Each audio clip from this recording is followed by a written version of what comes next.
नमस्कार, आदाब। आज हम गुजरात में सन 2002 में हुए भयंकर दंगों के बारे में, जिनको नरसंहार भी कहा जाता है, उसके बारे में थोड़ी बातचीत करेंगे।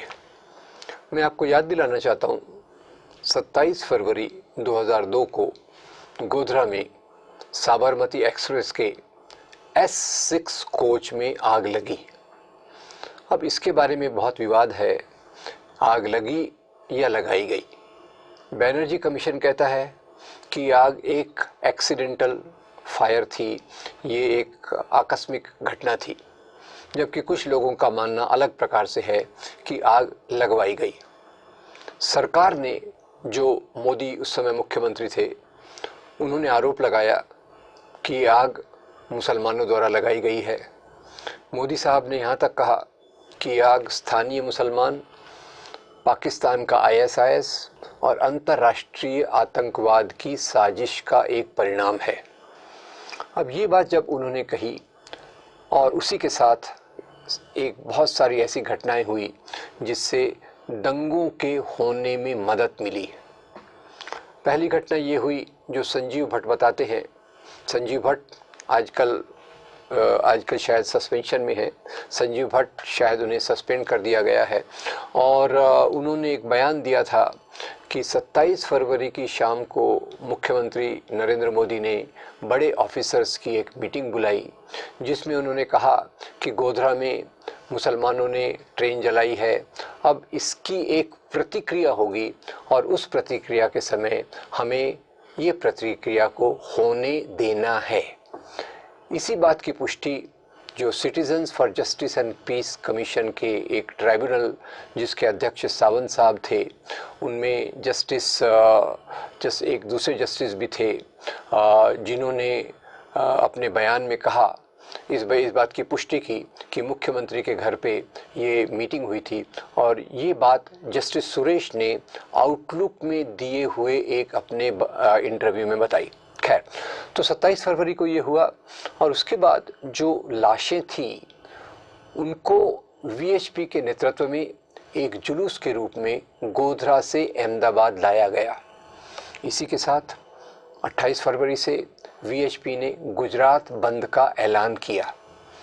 आपको बता दूं, ये दोनों बातें, एक तरफ से मुख्यमंत्री का बयान, दूसरी तरफ से मुख्यमंत्री द्वारा ली गई वो तथाकथित मीटिंग जिसकी बहुत पुष्टि नहीं है, और तीसरी तरफ से VHP द्वारा बुलाया गया बंद, इसके कारण जो हिंसा को एक बहुत तेजी मिली।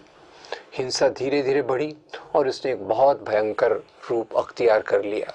इसमें गुलबर्ग सोसाइटी में और दूसरी जगहों पर सरेआम कत्लेआम हुआ, और एक बड़ा केस मुकदमा अभी भी चल रहा है, जिसमें ज़किया जाफ़री, जिनके पति एहसान जाफ़री को बेरहमी से मारा गया।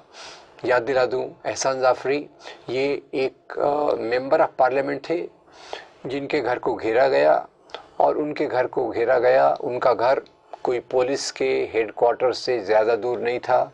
उन्होंने सबको फ़ोन लगाए, मुख्यमंत्री को, पुलिस कमिश्नर को, बाकी लोगों को, पर उनकी जान नहीं बच पाई और उनको बेरहमी से उनका कत्ल किया गया। उसका केस उनकी विधवा पत्नी आज भी उस केस को लड़ रही है, और बम्बई की एक महान कार्यकर्ता तीस्ता से तलवार ने गुजरात के जो बाकी केसेस को लिया है, उसके साथ ज़किया जाफ़री का केस भी वो बहुत मजबूती से, हिम्मत से समाज में चला रही है। अब अगले कुछ दिनों में जो हुआ वो बहुत भयंकर था। पूरे गुजरात में एक माहौल बन गया कि हमें 3 दिन का वक्त है, और 3 दिन में ये हमको 1 डे मैच खेलना है। और ये जो बयान था, ये बजरंग दल के एक कार्यकर्ता बाबू बजरंगी, उन्होंने तहलका के एक स्टिंग ऑपरेशन में बताया कि उन्हें इस प्रकार की अनुमति है कि वो 3 दिन तक जितना कर लें वो कर लें। और उन्होंने ये भी बयान दिया, जो तहलका के स्टिंग ऑपरेशन में है, कि जब वो इस प्रकार की नृशंस हत्याएं कर रहे थे तो उन्हें लगता था कि वो जैसे महाराणा प्रताप हो गए हों। एक गुजरात की दूसरी बड़ी लीडर माया कोडनानी, जो बाद में जाकर मोदी सरकार में कैबिनेट मिनिस्टर बनी, माया कोडनानी पर भी बहुत मुकदमा चला, उन्हें आजन्म जेल की सज़ा हुई। अब ये बात और है, कि जब से सरकार बदली, व्यवस्थाएं बदली, माया कोडनानी को फिर से छोड़ दिया गया है। खैर, गुजरात में भयंकर कत्लेआम हुआ और ये कत्लेआम तब तक चलता रहा जब तक पुलिस के ऊपर एक यंत्रणा, कंट्रोल करने वाली यंत्रणा नहीं आई, और वो थी आर्मी के रूप में। मिलिट्री आर्मी के आने के बाद भी उनको काम पर लगाने के लिए, हिंसा रोकने के लिए जो मदद स्थानीय चाहिए थी, वो बहुत दिन तक नहीं मिली और ये हमले होते रहे। इसी समय बहुत रोचक बात यह है कि मुख्यमंत्री नरेंद्र मोदी ने 2-3 बयान दिए और उसमें से एक बयान था कि गोधरा में जो हुआ ये उसकी प्रतिक्रिया है। उन्होंने विज्ञान के आधार पे न्यूटन के सिद्धांत को बताने की कोशिश की कि हर एक क्रिया की एक प्रतिक्रिया होती है। फिर दूसरा, इतने नृशंस हत्याकांड के साथ साथ वहाँ जो शाह आलम, जिन्हें के जो मूल्य थे, उन्हीं के साथ नरसिंह मेहता को भी याद किया जाता है। ये गुजरात की संस्कृति को अलग रख के एक ऐसे कार्य किए गए जिसमें गुजरात के एक महान कवि वली दक्कनी, वली गुजराती, जो गुजराती में लिखते थे, उनका बहुत बड़ा ये था साहित्य है, उस पूरे उनकी दरगाह को भी नेस्त नाबूद कर दिया गया। तो खैर, इसमें बजरंग दल और बाकी संगठनों की जो भूमिका थी, वो citizens for justice and peace, जो justice PB Samant, Tanika Sarkar, justice Suresh और बाकी बड़े कार्यकर्ताओं द्वारा की गई थी, उसमें उन्होंने बताया कि कैसे इसमें एक प्रकार से योजना के चलते इस प्रकार का कत्लेआम किया गया। गुजरात की घटना को एक बहाना बनाया गया, और ये गुजरात की घटना को जो बहाना बनाया गया, उसके साथ जो वहाँ के बड़े मौलाना थे, उन मौलाना साहब को इसका मुख्य अभियुक्त बनाया गया। और ये मौलाना साहब बाद में जब मुकदमा चला तो कईयों को सज़ा दी गई और ये मौलाना साहब को छोड़ दिया गया कि उनके खिलाफ कोई आरोप नहीं बनता। ख्याल कीजिए, जिनको मुख्य आरोपी कहा गया, उन्हीं के ऊपर कोई आरोप सिद्ध नहीं हुए और उनको छोड़ दिया गया। ये कहा गया कि ये जो साबरमती एक्सप्रेस है वो गोधरा से थोड़ी दूर जाकर रोकी गई और मुसलमानों ने बाहर से खिड़की में उसमें पेट्रोल डाला या केरोसिन डाला और उसमें आग लगी। आपको बता दूं, गुजरात में अहमदाबाद में एक फॉरेंसिक साइंस लेबॉर्ट्री है। फॉरेंसिक साइंस लेबॉर्ट्री ने निश्चित रूप से कह दिया कि इस प्रकार किसी कैनिस्टर से, किसी बर्तन से, ट्रेन के बाहर से ट्रेन के अंदर पेट्रोल नहीं डाला जा सकता, क्योंकि जब आप नीचे खड़े होते हैं पटरियों के नीचे, तो खिड़की की जो ऊंचाई होती है उस ऊंचाई तक बाहर से फेंका हुआ ज्वलनशील पदार्थ नहीं जा सकता। खैर, तो एक मोदी साहब ने ये कहा। इसके बाद गुजरात के मुसलमानों पर बहुत अत्याचार हुए, कुछ हिंदू भी मारे गए, ज़्यादा मुसलमान मारे गए और इनको फिर रिफ्यूजी कैंप्स में रखा गया। उस समय एक दूसरा रोचक बात यह थी कि गुजरात के गृह मंत्री हरीन पांड्या, गुजरात की जो सरकार के मुख्यमंत्री, गुजरात के गवर्नर, केंद्र में गृह मंत्री लाल कृष्ण आडवाणी और केंद्र के प्रधानमंत्री अटल बिहारी वाजपेयी, ये सभी के सभी अथॉरिटीज़, ये सभी आरएसएस के ट्रेंड प्रचारक स्वयंसेवक थे। खैर, फिर भी वाजपेयी जी का एक अलग स्वरूप वो दिखाते थे और कई महीनों बाद दंगों के बहुत बार वो शाह आलम कैंप के पास आए। वहाँ एक मीटिंग में उन्होंने नरेंद्र मोदी के सामने उन्हें कहा कि राजधर्म का पालन किया जाना चाहिए। खैर, अब ये उनका कहना था और वाजपेयी जी ने ये भी कहा कि ये पूरे दंगे पूरे देश पर एक कलंक है, मैं विदेशों में जाऊंगा तो वहाँ मैं अपना क्या चेहरा दिखाऊंगा। तो खैर, ये बात हुई और इसी भयंकर दंगों के बाद कई मुसलमानों को रिफ्यूजी कैंप में रखा गया। रिफ्यूजी कैंप्स की हालत बहुत ख़राब थी। हज़ारों लोगों के लिए एक आध टॉयलेट, एक दो टॉयलेट थे और इसके अलावा ज़्यादा सुविधाएं रिफ्यूजी कैंप्स में नहीं थी। वो रिफ्यूजी कैंप्स को भी सरकार की तरफ से बंद कर दिया गया और उस समय नरेंद्र मोदी ने एक बहुत भड़काऊ बयान दिया कि जो रिफ्यूजी कैंप्स हैं ये बच्चा उत्पादन का केंद्र है, इसलिए सरकार इसको नहीं चलाएगी। तो खैर, अब इसके बाद एक और प्रक्रिया हुई इतने भयंकर दंगों के बाद गुजरात में ध्रुवीकरण, पोलराइजेशन हुआ, जिसके चलते जो मुसलमान मिश्र बस्तियों में रहते थे वो मुसलमान ज़्यादातर उन एरिया में जाके रहने लग गए जहाँ मुस्लिम आबादी ज़्यादा थी। जैसे अहमदाबाद में एक जगह है जिसे कहते हैं जुहापुरा।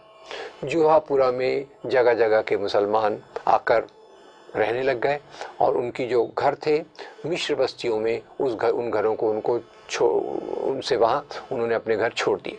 अब ये देखने की बात है, इसको जो आंतरिक विस्थापन, इंटरनल डिस्प्लेसमेंट अहमदाबाद के एक एरिया से दूसरे एरिया में हुआ और उसमें जो न्याय की प्रक्रिया ही थी, रिहैबिलिटेशन का काम था, गवर्नमेंट ने अपने हाथ इससे पूरी तरह से धो लिए और ज़्यादा रिहैबिलिटेशन नहीं मिला, ज़्यादा कॉम्पेंसेशन नहीं मिला। और आज जो भी इनका पुनर्स्थापना का काम कई मुस्लिम ट्रस्ट ने किया और ये मुस्लिम ट्रस्ट ने जो किया उसमें मस्जिदें भी बहुत बड़ी बनी, घर छोटे बने। खैर ये अपना अपना बात है, पर समाज इसमें ज़्यादा सामने नहीं आया और इनके पुनर्स्थापन का काम ज़्यादा नहीं हुआ। गुजरात के दंगों ने पूरे देश पर एक बड़ा कलंक लगा दिया और शायद आज तक जितने दंगे हुए उसमें ये एक बहुत भयंकर दंगा था।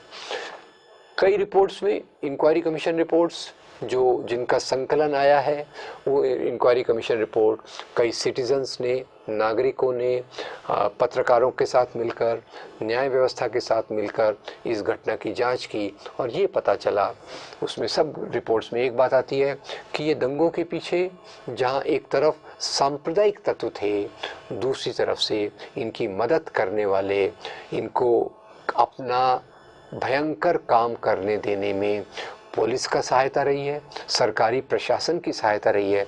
और बाद में तो यहाँ तक हुआ कि जो सरकार के ऑफिसर दंगों को रोकने की कोशिश करते थे उनका ट्रांसफ़र कर दिया गया और इस प्रकार की कई घटनाएं गुजरात में हुई।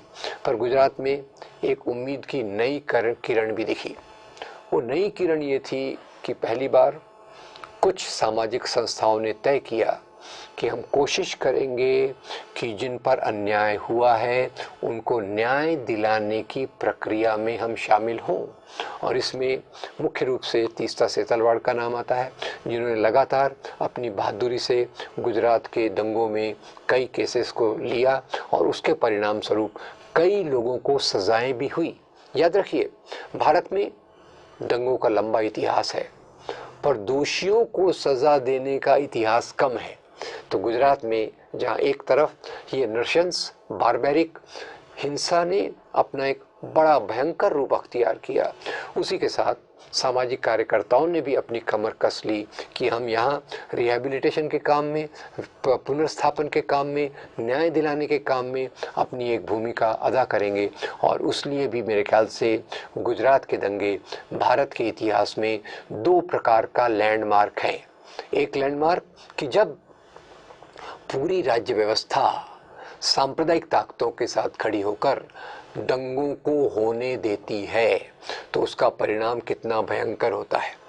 उसके परिणाम स्वरूप आज गुजरात का मुसलमान एक दुय्यम दर्जे के नागरिक के रूप में कई सालों से वहाँ रह रहा है।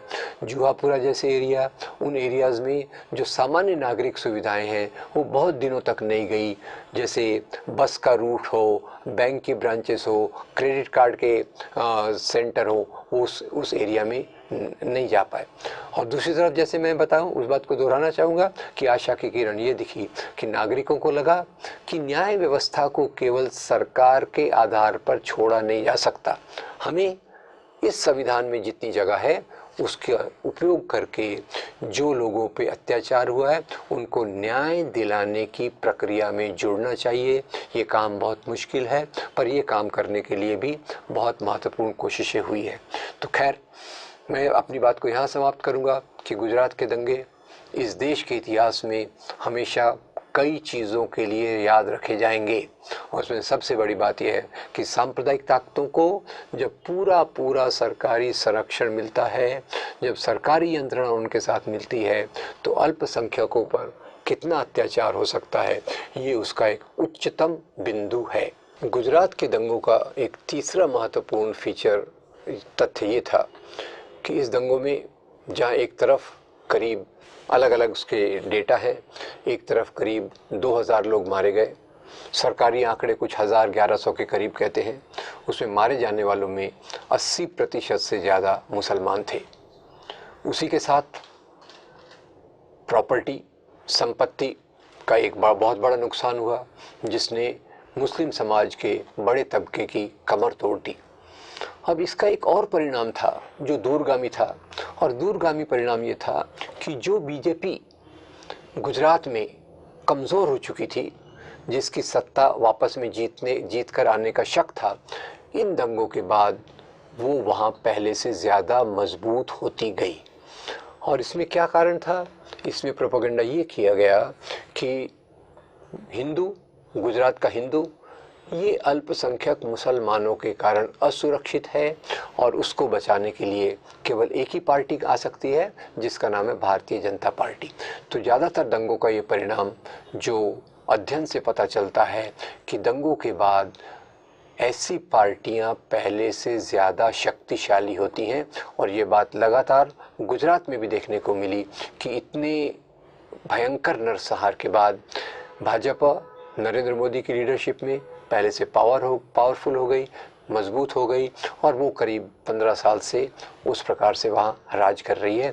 और मज़े की बात यह है कि जो व्यक्ति उस समय मुख्यमंत्री था, जिस व्यक्ति ने की जिम्मेदारी थी कि वो दंगों को रोके, जिस व्यक्ति की जिम्मेदारी थी कि उस प्रकार के एक्सीडेंट को न होने दे, वो व्यक्ति बाद में जाकर एक तो 2 बार और मुख्यमंत्री बना, और उसी के बाद उसी व्यक्ति ने प्रधानमंत्री बनने में भी एक बड़ी सफलता प्राप्त कर ली। ये सब चीज़ें हमें सोचने पे मजबूर करती हैं कि आखिर दंगों के पीछे किसकी मंशा होती है, क्या मंशा होती है, और वो हमें गुजरात से बहुत कुछ सीखने को मिल सकता है। धन्यवाद।